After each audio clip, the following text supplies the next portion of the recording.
Bonjour à toutes et à tous. Nous nous retrouvons pour la correction de l'affiche sur la guerre froide que nous allons regarder ensemble. Je vais en profiter du coup pour vous donner quelques explications sur cette notion de guerre froide qui est une guerre, c'est ce qu'il faut comprendre, mais qui n'aboutit jamais à un affrontement direct, d'où cette expression un peu étrange de froide accolée au terme de guerre. Néanmoins, ce fut réellement une guerre et qui, comme je vous le disais dans la vidéo d'explication des consignes, s'est achevée par la défaite de l'un des protagonistes, à savoir l'URSS. Cette correction, donc, elle vous aide pour autocorriger vous-même vos réponses. Vous avez laissé de la place sur votre cahier. Prenez bien l'habitude de le faire. Faites attention à trois éléments. D'abord, est-ce que vos réponses sont correctes? Donc vérifiez l'exactitude de vos réponses. Sont-elles complètes? Y a-t-il des éléments ou non que je dois rajouter? Et pour finir, sont-elles correctement rédigées? Ce que vous faites là, dites-vous bien que vous êtes en train de vous préparer pour la seconde, pour le lycée d'une manière générale, car les professeurs ne pourront plus, comme au collège, regarder, passer dans les rangs, voir ce que vous faites dans les cahiers, corriger éventuellement avec vous telle ou telle réponse. Ça sera plus possible en fait. Donc ce que vous êtes en train d'apprendre à faire, c'est de manière un petit peu prématurée, mais en même temps c'est pas inutile, d'apprendre à faire par vous-même la correction de vos travaux en fonction de ce que vous dit le professeur. Et ça, c'est valable quelle que soit la matière considérée. Donc vous avez la fiche de correction et vous faites par vous-même votre correction. Vous vérifiez si vous avez compris ou non. Le QCM va vous aider également à vérifier si vous avez compris et retenu les éléments les plus importants du chapitre. Alors, ce chapitre sur la guerre froide, il a des échos avec l'actualité, car on utilise à nouveau ce terme pour décrire les relations de plus en plus mauvaises entre les États-Unis et la Chine.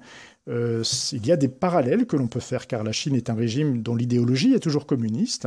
C'est un régime totalitaire où la population est étroitement surveillée, contrôlée, et c'est un régime qui pratique toujours une propagande intensive, à la fois à l'intérieur, à destination de sa propre population, mais aussi à l'extérieur, et on le voit en ce moment, où la Chine tente de manière assez maladroite, il faut bien le dire, des tentatives de propagande en direction des opinions publiques occidentales. Voilà, on pourra en reparler si vous le souhaitez en classe virtuelle, mais il y a un parallèle à faire. Nous entrons peut-être dans une nouvelle guerre froide. Ça en a tout l'air, même s'il y a des différences. Et l'histoire nous apprend toujours, en s'intéressant à ce qui s'est passé, à faire la part des choses, à mieux comprendre ce qui se passe sous nos yeux, car ça n'est jamais la même chose, ça n'est jamais identique. Alors la première partie de l'affiche permet de comprendre pourquoi Berlin et l'Allemagne sont représentatifs de la guerre froide. Vous deviez pour cela regarder donc dans le manuel, pour commencer cette petite carte à la page, alors je ne sais plus, je ne l'ai plus sous les yeux, je crois que c'est 112, je vérifie, non c'est 118, 119, voilà. Et elle montre que l'Europe est divisée en deux, avec une partie qui est sous la domination soviétique, et une autre qui est dans le camp des Américains, des États-Unis. C'est un héritage de la Seconde Guerre mondiale, car ces pays ici d'Europe centrale et orientale sont passés sous la domination soviétique. Des gouvernements sont arrivés au pouvoir, des gouvernements communistes, téléguidés, télécommandés par Moscou, et mettent en place des régimes qui s'inspirent énormément du régime totalitaire soviétique. Ils portent le nom de démocratie populaire, ne sont ni des démocraties et ne sont absolument pas populaires auprès de la population. Il n'empêche qu'on constate une division de l'Europe, car l'URSS, Staline, souhaite se protéger des Occidentaux dont il se méfie et établir ici une forme de protection, un glacis protecteur, c'est comme ça c'est le terme que l'on emploie en histoire. Ces pays-là ont pour vocation de le protéger contre des Occidentaux dont il se méfie. Mais en fait, l'effet produit est que cela suscite une grande méfiance, voire une franche hostilité de la part de ses anciens alliés, les États-Unis d'une part, mais aussi le Royaume-Uni, la France en particulier. Alors le passage qu'il fallait citer, vous le trouvez dans le paragraphe A, vous connaissez ce type d'exercice. Maintenant, quel passage du texte me permet d'illustrer la carte? Donc on garde celui-ci, l'URSS prend peu à peu le contrôle de l'Europe de l'Est. Mais on peut aussi citer deux blocs d'alliances opposées s'organisent. Simplement, cette phrase, elle est beaucoup plus vraie à l'échelle du monde, mais elle est vraie également à l'échelle de l'Europe. C'est pour ça qu'elle est aussi tout à fait acceptée. Voilà, je poursuis avec vous, je vais essayer de ne pas trop m'étendre sur cette correction, car beaucoup de choses sont écrites. À vous de lire maintenant attentivement, à vous de vérifier que vous comprenez bien. Voilà, donc je décris la situation. Donc du coup, l'Europe est divisée en deux parties. l'Europe de l'Est et puis l'Europe de l'Ouest. Il faut bien avoir conscience de cette division. C'est la grande caractéristique de la guerre froide, à toutes les échelles. Car la raison pour laquelle on s'intéresse à Berlin et à l'Allemagne, c'est qu'à l'échelle de la ville de Berlin, à l'échelle de l'Allemagne, du pays à l'Allemagne, on constate cette division que l'on voit en Europe et dans le monde. C'est un héritage de la Seconde Guerre mondiale là aussi, puisque l'Allemagne vaincue a été occupée par les Alliés. Chacun a eu sa zone d'occupation, mais ils n'ont pas réussi à s'entendre pour former une seule et même Allemagne, d'où la situation dans laquelle on se retrouve et qu'on va voir à la page 112, d'une Allemagne divisée. Au départ par des zones d'occupation, et puis ensuite entre ces deux blocs, le bloc de l'Ouest, sous domination américaine, sous direction américaine, d'ailleurs je préfère le terme direction que domination. Par contre, on peut dire que le bloc de l'Est est bien sous la domination soviétique, dans la mesure où ils n'ont vraiment pas le choix, c'est une appartenance contrainte à ce bloc. Voilà, on voit ici du coup la carte de l'Allemagne, nos 4 zones d'occupation, et la situation particulière de Berlin. Situation particulière, car Berlin Ouest, donc occupé par ceux qui vont être les adversaires du coup de l'Union soviétique, se situe dans la zone qui est sous l'occupation soviétique. Et donc c'est une anomalie aux yeux des soviétiques et de Staline, qui veut chasser les Occidentaux, qui veut aussi tester leur détermination. C'est la raison pour laquelle nous assistons à partir de juin 1948 à la première crise, vous l'avez découverte en regardant la vidéo ici, celle que l'on appelle le blocus de Berlin, où Staline va chercher, en bloquant le ravitaillement de la ville de Berlin, à faire partir de force les Occidentaux. C'est un échec, car vous l'avez vu, et on va le voir ensemble, à nouveau, à la fois dans la vidéo, mais également ici dans le manuel, les Alliés organisent un pont aérien massif, impressionnant d'ailleurs, puisque c'est toutes les 2 minutes qu'un avion atterrit à Berlin au plus fort de la crise, et qui permet ainsi le ravitaillement des Berlinois. Staline se rend compte de l'échec de sa stratégie, d'autant qu'il ne veut pas aller au conflit direct, car il n'a pas encore à ce moment-là l'arme atomique. Il l'aura en 1949, mais au moment où il commence le blocus, il n'est pas en possession de l'arme atomique. Et puis, de toute façon, qui dit arme atomique dit guerre extrêmement meurtrière, destructrice. Et on verra un peu plus loin, avec l'équilibre de la terreur, que ni l'un ni l'autre des protagonistes n'a intérêt à provoquer une guerre atomique. La deuxième crise de Berlin, c'est en 1961 avec la construction d'un mur, le mur de Berlin. Donc ce que je vous explique ici, c'est toujours dans la vidéo. Et donc les autorités est-allemandes construisent, sur l'ordre des soviétiques, un mur pour empêcher, vous l'avez compris, les Allemands de l'Est de passer à l'Ouest. Les Allemands de l'Est ne sont absolument pas convaincus, c'est le moins qu'on puisse dire, par les mérites et les vertus du régime communiste, du régime totalitaire sur le modèle soviétique, et le fuient autant qu'ils peuvent. Ce que vous comprenez, les chiffres sont très évocateurs. 3 millions d'Allemands partent entre 1949 et 1961. C'est donc une publicité extrêmement mauvaise, un désaveu brutal, cinglant, comme je l'écris, par rapport à ce modèle soviétique dont la propagande vante les mérites. Eh bien, il n'en est rien. En tout cas, c'est ce que tend à montrer cet exode massif des populations est-allemandes.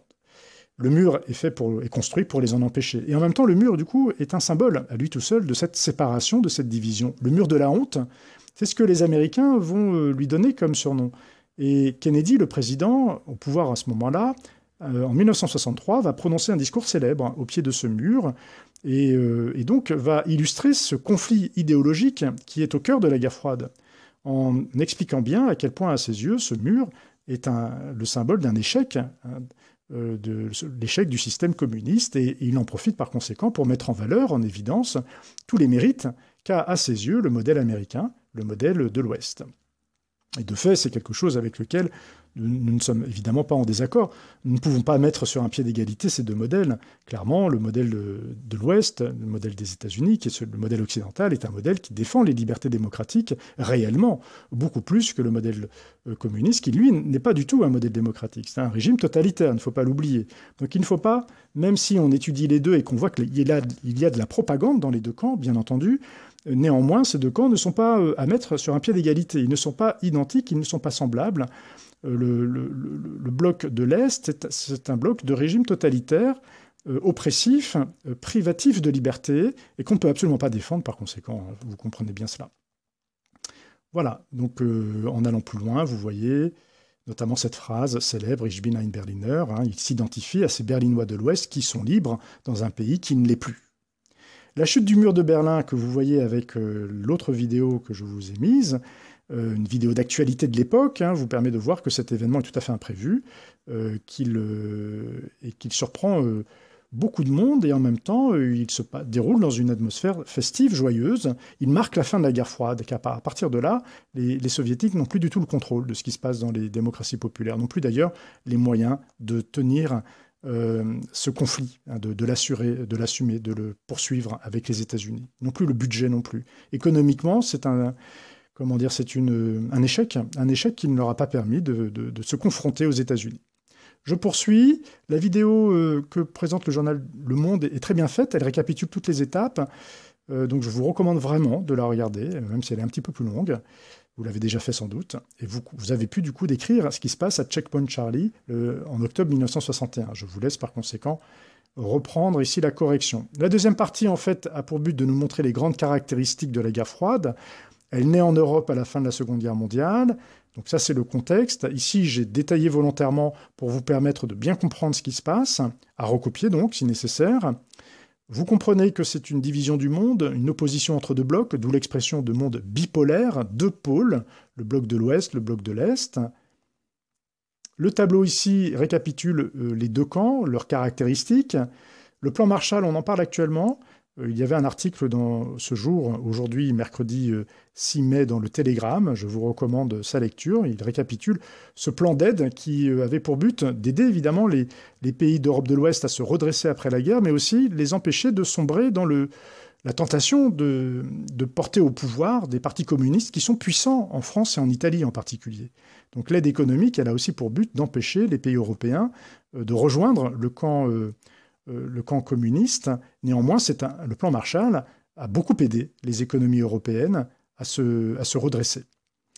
Il y a eu un moment difficile, la crise de Cuba, qui montre que la guerre froide repose sur la dissuasion, sur l'équilibre de la terreur. Compte tenu de l'arsenal nucléaire que possède chacune des deux superpuissances, il est hors de question d'envisager un conflit direct. Néanmoins, il a bien failli avoir lieu, c'est ce qu'on a craint en tout cas, lors de la crise des missiles que vous découvrez avec cette vidéo. Donc cette caractéristique de l'équilibre de la terreur, liée à la possession d'armes de destruction massive, doit être toujours présente à votre esprit chaque fois qu'il est question de la guerre froide. C'est une guerre qui ne peut pas avoir lieu compte tenu de la capacité de destruction de ces armes. C'est une guerre idéologique, avec la doctrine Truman, donc défendue par les Américains, le président en 1947, mais la doctrine également Jdanov, qui répond à la doctrine Truman et qui est la vision du monde des Soviétiques. Là encore, je répète, même si dans les deux cas on est dans une guerre idéologique, une guerre de propagande, il n'empêche que nous ne pouvons pas, nous, aujourd'hui, les mettre sur un pied d'égalité. Nous comprenons bien que le régime soviétique est un régime totalitaire. Voilà, d'où le rapprochement qu'on peut faire avec la Chine, soit dit au passage. Enfin, des conflits indirects, néanmoins, entre les deux grands, comme l'ont montré ces deux guerres. J'avais évoqué dans la vidéo précédente la guerre d'Afghanistan pour les Soviétiques. Sachez que la guerre du Vietnam a été un traumatisme pour les Américains. Elle a montré que la supériorité technologique et matérielle ne garantissait pas forcément une victoire, car la victoire, elle est d'abord politique. Et les opinions publiques, en particulier l'opinion publique américaine, a très vite cessé de soutenir cette guerre et même y a été très très opposé. Voilà, je n'en dis pas plus, je pourrais répondre à des questions sur ces aspects plus particuliers, plus périphériques. Vous me tenez au courant, notamment au moment de la classe virtuelle. D'ici là, prenez le temps dont vous avez besoin, organisez-vous, faites cette correction par étapes, prenez le temps de bien faire les choses. N'oubliez pas également de faire la frise pour retenir la chronologie. Bon courage, bon travail et à bientôt.